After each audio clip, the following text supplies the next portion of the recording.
Nu e ieftină viața, dar... Asta e. Și uite-mă, gușterii cum stau ei să vadă dacă vin mai mult de 40 la oră. Mie nu trebuie să-mi dai jucării sau bani sau eu știu ce, dăm un drum din ăsta. Dăm câteva zile libere, să nu fiu pe stres. Și uite aici, vis. Avem 200 de kilometri făcuți, așa că e momentul să oprim. Un semi-mic dejun, de fapt, eu ce-i? Prânzul ăsta, de fapt. Da, salami cu pită și cu roșii. De ieri. Da. Check-in-ul s-a făcut, plata s-a făcut. Mergem să ne găsim locația.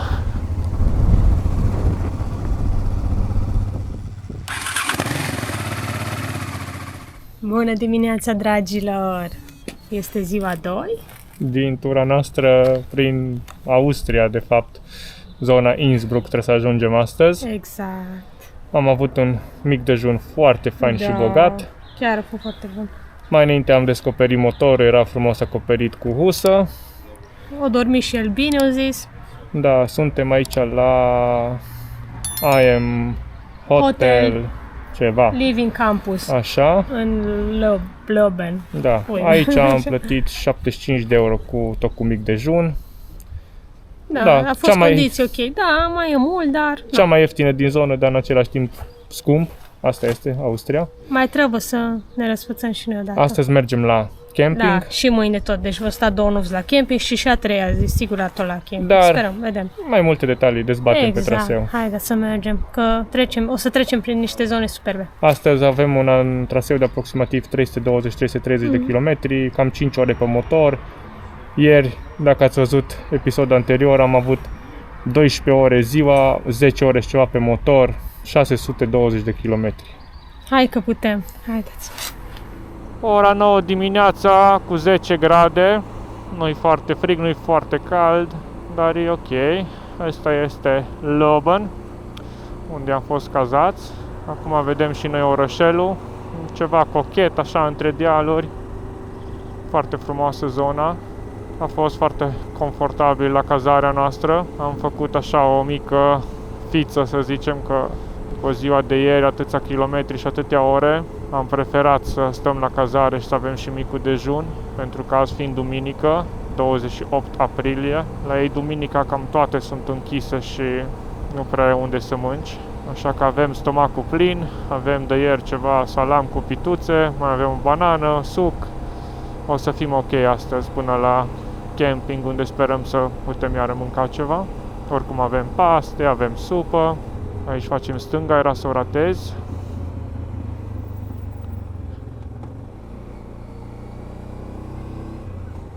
Wow, nu știu exact cât vedeți voi pe cameră, dar acolo sunt niște munți extraordinari. Wow.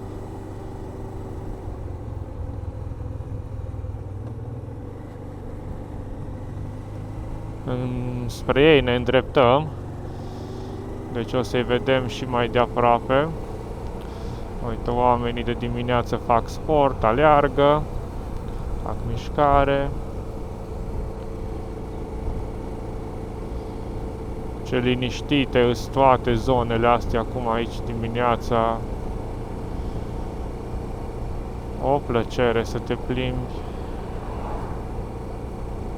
Apar din nou munții ăia în fundal. Wow. Avem și un motociclist de dimineață. E și asta o variantă de a-ți începe ziua nouă, cu peisajul ăsta și cu drumul ăsta.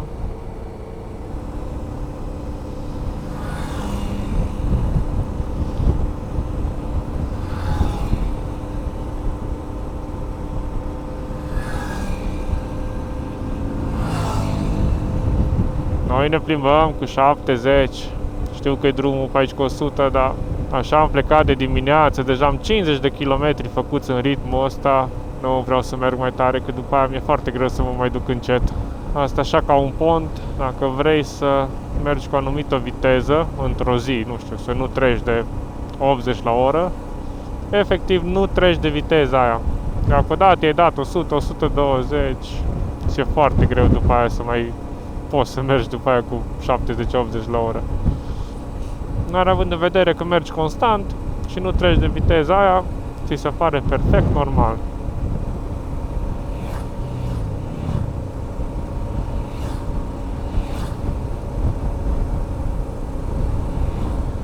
Ce fain ori fost iară. Plimbă băieții de dimineață. Astăzi o să vedem câți motoriști. Da, o să vedem destui. Deja am văzut destui. Uite, altul. Ce bătrân erau să plimbă, ai văzut? Avem ceva castel acolo în vârful dealului. Habar n-am ce e, că nu mă apare pe hartă. Hai să vedem ce localitate e aici oare. Nu-mi dau seama. În față avem munții înzăpeziți și în dreapta noastră avem autostrada, iar în stânga sus avem ceva castel. Un motorist. Plin de ei astăzi, plin. Uite-i cum vin. Ducati, Multistrada sau Yamaha. Uite, aici o să trecem iară peste autostradă. E impecabil de întreținut autostradele ei.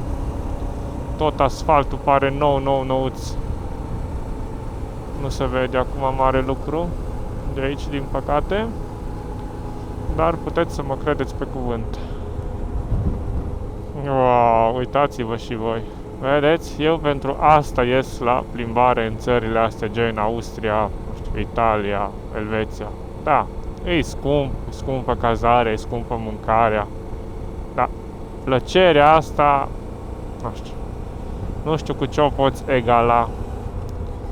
Priveliștea asta, lejeritatea asta, civilizație, impecabil tot. Uite de acolo.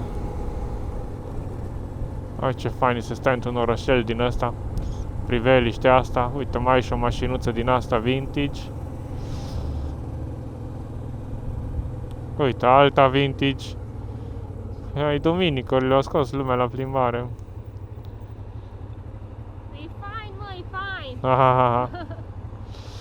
Mergem pe Salzburger Straße. Uite încolo. Salzburger.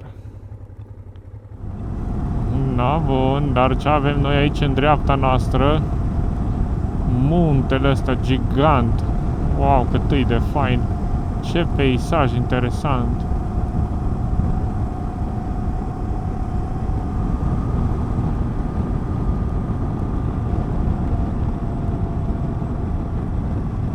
O 120 de kilometri făcuți deja pe ziua de astăzi, toți în peisaje, exact cum vedeți acum. Deci nu ne putem sătura. Oricum astăzi e o zi relativ lejeră, cel puțin în comparație cu aia de ieri.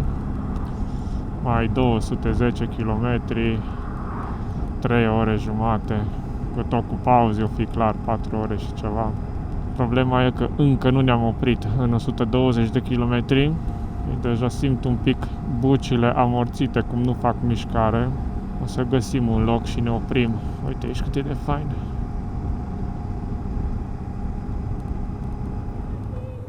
Uite, am ajuns în Schladming. Aici am mai fost noi cazați pe vremuri.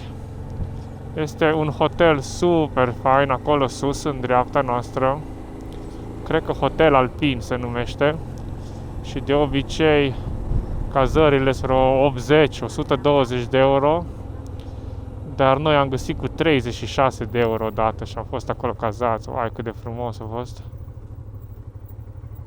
Și acum deviem de pe drumul principal, pe urcarea, acolo sus e hotelul. Dar nu ne interesează acum aia. Și căutăm un Peco, trebuie să fie un Shell aici jos undeva. Să bea Iasmina un cappuccino și eu să-mi iau o ciocolată caldă. Hai că avem, am pus Iasmina pe telefonul ei.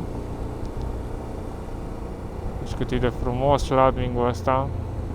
Aici undeva facem dreapta și ajungem la Peco. De alimentat nu trebuie, că ne ajunge pe toată ziua astăzi, că sunt 320 de km în total. Oh, și ce fain, da, și după aia putem continua în față.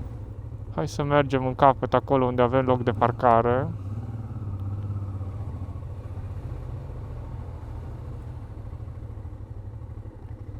Uite, ești perfect.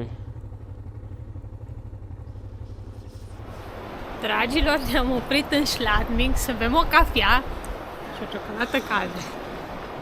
Adevărul că sunt foarte bune. Cât ai plătit cu cardul? 31 de lei 62. 30 de. Da. Da. Nu e ieftină viața, dar... Asta e. Deci, buy me a coffee. Deci gândește că la Buy Me a Coffee cere 1 euro. Bine, 1 euro, 2, 3, depinde cât vrei. Da, Da, e frumoasă zona, e superb. da.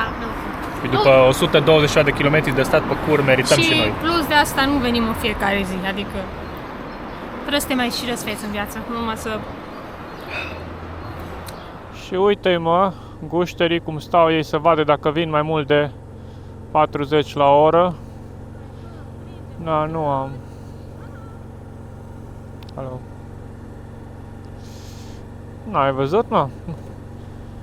Gușterii de Austria cum stau ei pe limită de 40. Să vâneze. Mai facem semne și la alții că păcat să iei amendă chiar pe limită de 40 de ani. Aia măsii de treabă. Îmi dau drumul la intercom că am uitat să-l pornesc. Bun. Ne-am revergorat, ne-am energizat. Dăm bătaie în continuare. Avem 190 de kilometri pe azi până la camping. E liber.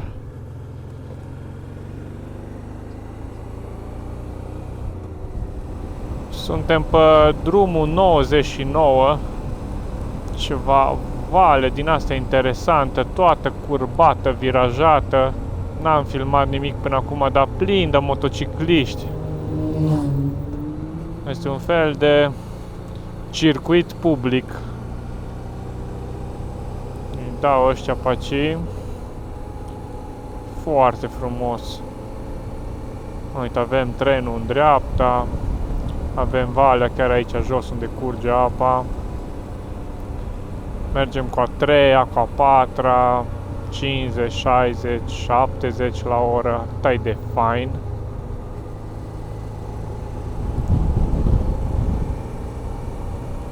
Așa-i tot drumul. Uite acolo peisajul ăla în față. Vremea e superbă, s-a încălzit puțin peste 20 de grade. Mai e câte o cale ferată aici, colo. Bineînțeles, impecabilă.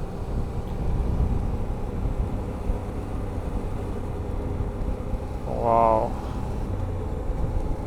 Uite-te ce acolo în față. Poham se numește localitatea. Nu e o variantă să locuiești aici. Sau măcar să vii în vizită, chiar dacă nu locuiești.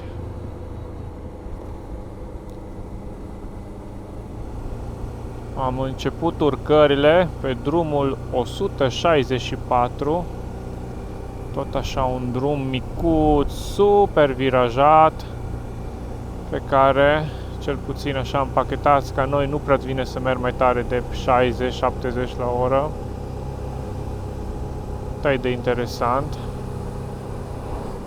Hai să vă arăt pe hartă așa în mare. Uite cum duce drumul, tot e șerpuit așa. M-am 60 la oră cu a 4-a. Uite cât e de plăcut. Și în urcare constantă. Lejer. Mai câte o africană nouă.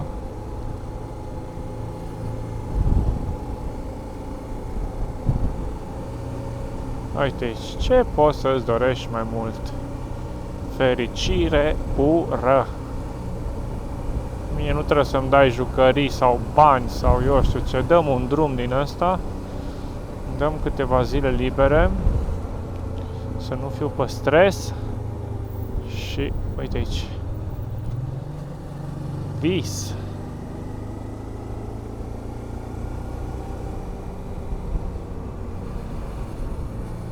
să bucură gumele acum. După tot dreptul ăla din Ungaria, să prindă niște curbe, niște serpentine din astea faine. Uite, domnul cu scuterul. O doamnă, cred că era o femeie. O blondă. Avem 200 de kilometri făcuți, așa că e momentul să oprim. Un semi-mic dejun, de fapt, ce-i? Prânzul ăsta, de fapt. Da, salami cu pită și cu roșii. De ieri. Da, Și astea sunt un pic așa zgremțurate, me duc jos la apă să le dau clătire. Hai să văd pe unde cobor.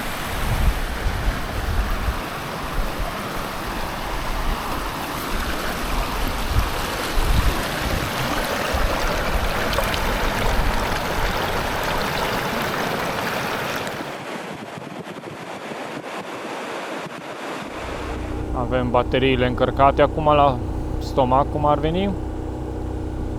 Încă 2 ore 20, 134 de kilometri până la camping. Și peisajul e unul exact ce trebuie.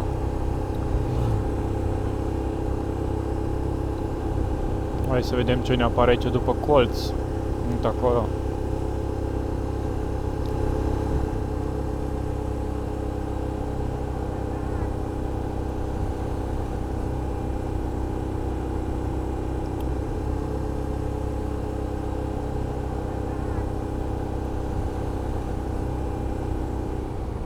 Gata și cu urcarea. Am ajuns ca pe un platou. Uite, mai avem urcare aici. Avem și zăpadă. Interesant. E un pic de urcare. Cu a treia chinuit. Săracul. Dar nu m-a încetuț constant. Uite, un Triumph Tiger model mai vechi. Asta pare a fi ceva sus. Cu barieră. Aha, faină zona. Hochkönigs se numește drumul și zona. Fain, au rămas petele astea de zăpadă aici. Zici că eu da careva cu lapte afară și au rămas spătat. Ce frumos, foarte fain. Îi dăm pe coborâre acum. Mama mia, ce peisaj! Aici facem stânga. Am terminat cu coborârea. Salut, băieți! Uai, ce frumos! Ba nu, noi mergem pe pas. Am crezut că facem stânga. Uite, altă urcare. 24% urmează. Deci ne bagă pe ceva pasuri interesante. Uitați aici clădiri. Uite-te aici ce frumos e tot. Uite-te aici.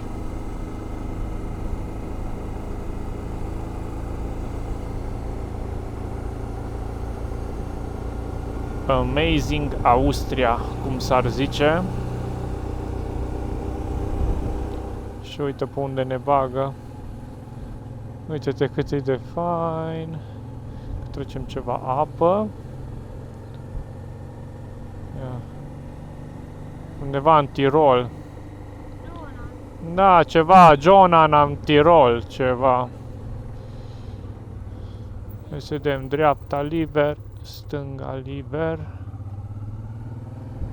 Și iară dreapta.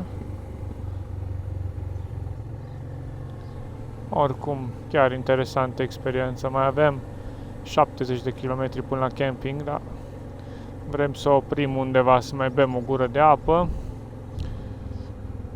Și după să mergem dintr-una. Să vedem, dreapta aproape liber, stânga deloc. Pauză de apă și de întins picioarele, bucile.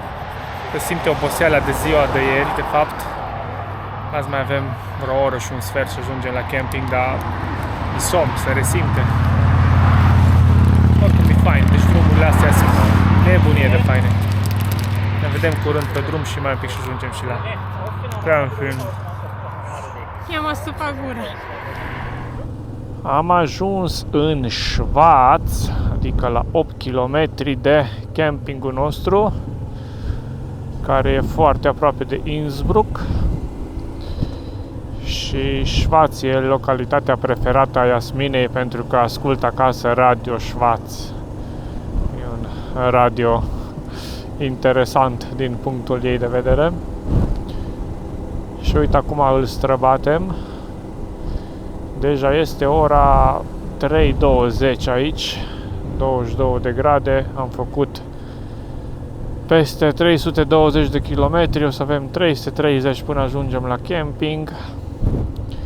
La mine se resimte oboseala de ieri. Abia aștept să ajung. Să facem cortul, să ne întindem un pic. Uite aici cât e de drăguță localitatea. Conjurată de munți.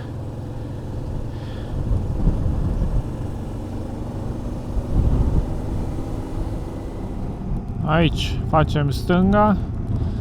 Asta e priveliștea în față de la camping. Aici e intrarea. Bă, da, a bătut vântul, dar trebuie să mă închid viziera că... Oi. Bun, ia câte-l. Uite, acolo ar trebui să ne punem noi pe colț. Acolo unde se vede ala de curent. Aici în față e recepția, aici în stânga zbăile. Hai că e interesant, uite că nu e așa multă lume. Bă, dar bate vântul foarte tare în zona asta. Acum, ultimii 1 kilometru, a început să bată vântul foarte tare. Mă, ce să facem? Asta este. No, hai să mergem să vedem. Teoretic, 32 de euro pe noapte, 2 nopți, 64 de euro. Da, bun.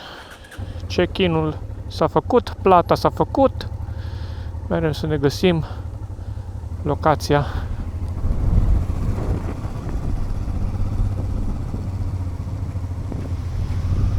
Deci nu cred, noi am fost în toamnă aici și aceeași rulotă e și mașină. Aceeași vecini ce am avut în toamnă avem și acum. Ai cum așa ceva. Aha. Ai, asta e ideea. Uite-te aici, priveliște. Asta e ideea. Să vedem, să ne trezim cu fața încolo.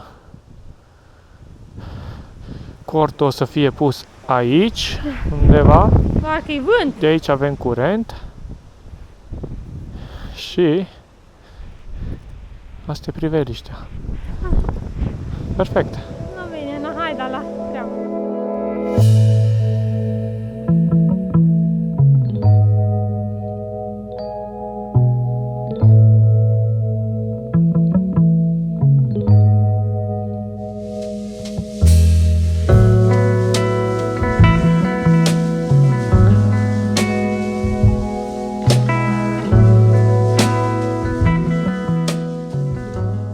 Bun, ce mai facem acolo? Păi v-am arătat timelapse-ul cum am făcut cortul, e 2 ore când îl montăm, de-aia a durat un pic, că se face puțin altfel față de cel care l-am avut înainte, Hana Trolless ăla. Asta este un Pinguin Gemini 150. E modelul, am vrut neapărat să fie cu 2 antree, să fie un pic mai spațios înăuntru ca să avem loc de o cască, de ceva. În caz de plouă sau avem nevoie de spațiu să putem băga într-unul din antree, nu știu, lăzi sau ceva, da, bocanci, chestii, trebuie să le punem și pe unul să circulăm sau ca și acum dacă e vreme bună, fiecare să-și folosească antreul lui. Astea sunt saltelele pe care le știți deja, pe care le avem de ceva timp, îs Crossroad Tube Pump V, ele în mod normal se pot umfla și cu piciorul așa, numai că îți vine acru, cum să zice în românește, dacă îl faci așa, se poate umfla și cu gura pe aici, dar nu-i foarte indicat. Așa că ce am făcut? Am cumpărat cu 200 și ceva de lei o pompă din asta mică de la Flexitail, da? Face și vidare, asta am lăsat pentru că acasă am vidat hainele și aici umflă. Acum fac prima oară proba cu asta aici, cred că intră. Hai să vedem dacă îl apăs. Da, cred că intră, hai să dacă îl țin cu mâna. Dublu click și se pare că umflă. Da, o să dureze probabil un minut jumate, hai să vedem. Lasă să meargă și eu o pun pe rapid.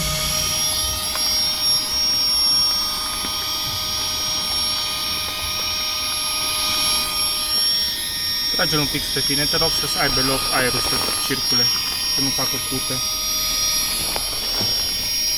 Ce-mi faci azi la cină? Pe ce am luat ieri? Paste și supă la plic. Abia aștept să mânc paste. Păcat că nu-i deschis la restaurant să-mi iau și o bere. Da, aici au zis că deschide restaurantul abia din început de mai. Da. Azi e 28 aprilie.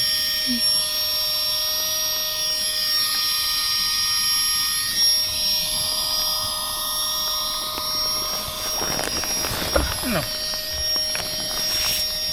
90% umflat, oricum foarte, foarte tare nu-l umflăm, că vrem să fie un pic de aer în el. Adică așa moale. Hai să vedem, cred că atât. Hai să facem o probă. Partea de sus, partea de jos. Nu știu cât o fi durat, habar n-am. Probabil un minut jumate. Nu, îl lăsăm mai moale, pentru că în momentul în care o să stai, de exemplu, aici o să stai cu spatele, aici cu fundul, vezi? Ideea e să circule un pic, aici să-ți rămână moale. Dacă îl umfli foarte, foarte tare, nu dorm bine pe el. No. Și așa facem și cu a doua. Și după aia vă arătăm și sacii. Și sacii și ne-am luat două perini, chiar înainte să plecăm, am găsit în Lidl perinuțe de 40 de centimetri pe, cred că 26, 8 lei bucata. Imediat o duc ca să o umflăm și pe aia, dar revenim imediat. Bun, cele două saltele sunt umflate, astea sunt perinile, ce v-am zis din Lidl. Acum eu le-am înghesuit pe amândouă aici, în mod normal e doar una înăuntru. Le-am luat să nu le încurcăm, una albastră și una gri. Da? În mod normal se pot umfla ca și o minge din aia de baie, ca un colac, sau chestia asta. Doar că eu acum o să încerc, n-am încercat încă acasă, dar o să încerc acum să-l umflu tot cu ăsta, pentru că nu vreau să bag umezeală cu gura. Așa că am aici un pachetel, un adaptor din ăsta de minge, care îl băgăm peste, îl înfigem aici înăuntru, cred că, nu știu, n-am încercat, repet, da, cred că merge. Dăm un dublu click. Și mere.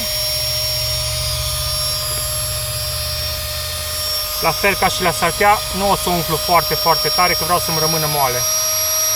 Gata. Închid. Vreau să rămână moale. Perfect. Un pic mai tare, hai, un pic. Că n-am simțit exact cât bag. Mai bine îl umflu și pot lăsa după aia, dacă e cazul. Bun. La fel facem și cu ălalt. Mă, eu improvizez aici, normal trebuia să-l pun direct aici, da. Să vă arăt pe viteză, să nu vă țin mult. Facem așa.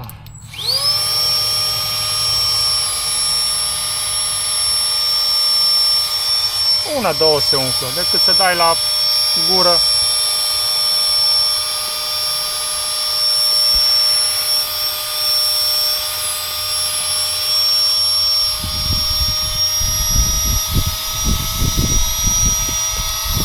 Și gata. Și avem cele două perinițe pregătite pentru somn. Înainte să bag sacii, ce am mai vrut să vă arăt la pompița asta ce-i fain. Lumină, da? Poți aici agăța de cort oriunde sus. 3 trepte de lumină. Acolo avem loc. 3 trepte de lumină. 1, 2, 3. Ca idee. Tare. Bun, am terminat cu Hai că-s curioasă de saci. Da, tu încă nu i-ai văzut, că numai eu i-am testat de Revelion. Ne am văzut, dar nu i-am testat. Bun, una bucată sac. E roșu? Două bucăți sac. Au și eticheta încă. Asta e a tău, da, aici vedem culorile.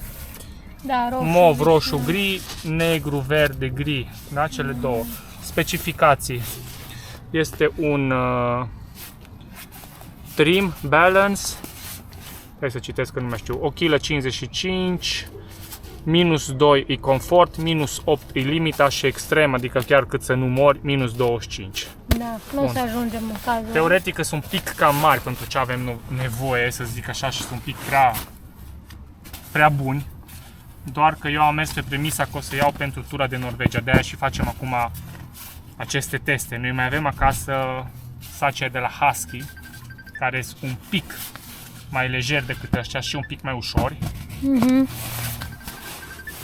Nu știu cum sunt Pe mine, pe tine? Nu, a meu, cred că nu te... Cine? Păi, nuțica mea. Stai, nuțica mea, că facem cortul. Hai să vedem. Prima bucată sac a lui Yasmina. Și pe vișiniu cu roșu. E ăsta. Ăla și avem acasă, v-am zis, sunt niște husky, dar sunt mai de temperaturi mai ridicate. Cu ăștia știm o treabă. Astăzi, de exemplu, nu o să avem probleme. De ce? Că avem? Pentru că avem scula asta la noi. Yeah. Da? Acolo e curentul. Am prelungitor de 10 metri. Mai avem încă un prelungitor din asta ca să avem pentru priză. Mai am un triplu stecker ca să ne putem încărca lucruri. Și asta consumă, de fapt nu consumă, că am fost corectat, da? Asta are o putere de 300 de W sau 350 de W oră. Da? Ceea ce e super fain. Se poate regla de la 15 grade până la 32 de grade să sufle. E super, super fain pentru cort. Dar noi ne pregătim, cum am zis, pentru tura de Norvegia. O să vrem să stăm cât de mult putem la cort. Asta înseamnă camping. Dar la un moment dat, dacă găsim locații faine, o să stăm și off-camping. Acolo poți oriunde. Singura regulă, să zic, e să păstrezi 150 de metri de orice casă sau civilizație sau așa. Găsim undeva pe marginea lacului, într-o pădure, în ceva, găsim un loc fain, stăm cu cortul fără curent. Și atunci acolo avem nevoie de niște saci buni. Poate seara ai 2-3 grade, 5 grade. Bun. Le dăm la noapte. Asta e cu curentul și repede, ăsta e altisacul meu, care e un verzui gălbui, ceva. E fain că au acest saci de compresie și după cum puteți vedea, îi comprim cam la jumate, poate mai puțin de jumate față de cât e el în mod normal. Dar super, super fain. No, și ăștia am cumpărat în toamnă, chiar când au fost reducerile alea de iarnă, în lichidări de stoc și așa. Atunci am cumpărat tot, saci, cort, tot, pompița, toate am luat atunci. Na, uite, ăsta e sacul meu. Și arată. Și cam asta este setup-ul nostru de camping, cort, saltele, saci. Ne punem să ne odihnim un pic, facem ceva de mâncare. Să mergem să facem un duș, pe aia să mâncăm și să ne odihnim. Da, eu azi mai vreau să lucru, vreau să finalizez episodul de ieri, dar astăzi fiind duminică, poate diseară, cu puțin noroc, dacă merge și netul bine aici, Wi-Fi-ul, poate reușesc să-l încarc. Sper.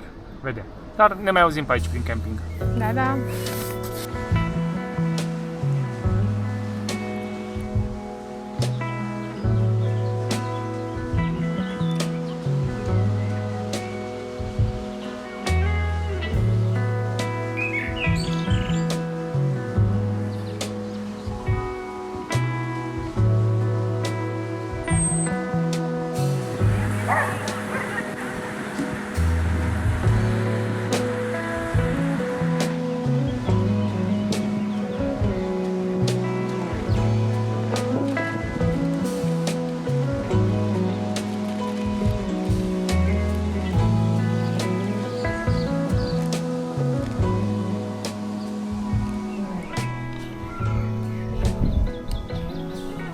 Noi aici. Ce asta e carbonara. Hai să vedem, am făcut aici o baricadare, bate vântul, Da. am pus lada, am pus descurcăm. geanta de dry bag, cascut și avem primul sus și jumătate de litru de apă care așteptăm să fiarbă. Facem paste. Cu viul ăsta. O să cadă mâncarea, o să ne pice bine. Na bun, am terminat pastele. Imediat trebuie să apară și Robert. Ia că vine. Vine, prințesa. Haide. Da, dragilor, încheiem și ziua 2 de aici din Innsbruck, din apropiere. De fapt de aici din Cort, Din Cort. din noul Cort. De la camping, Alpen Camping. Și ce avem noi aici? Oi, căldură, am încălzit picioarele un pic, că mi-e gheață. Avem Să mă bag în sac. reșoul electric care e vis. Imediat ne dezbrăcăm, acum ne vedeți îmbrăcați că am fost să ne spălăm pe dinți și ne pregătim de somn. Dar imediat urmează dezechiparea, băgați în saci și somn. Mâine ne așteaptă urcarea sus pe munte. Sperăm să prindem o ofertă bună sau măcar să prindem loc. Bine, mulțumim frumos că ne-ați urmărit. Și ne vedem mâine în Innsbruck, vizităm Louis, Primark, toate cele. Hai, somn cu noi. Ciao. Nu uita de cafeaua mea sau de... €1 challenge for the Neutral. Mulțumim. Ciao, ciao. Ciao, ciao.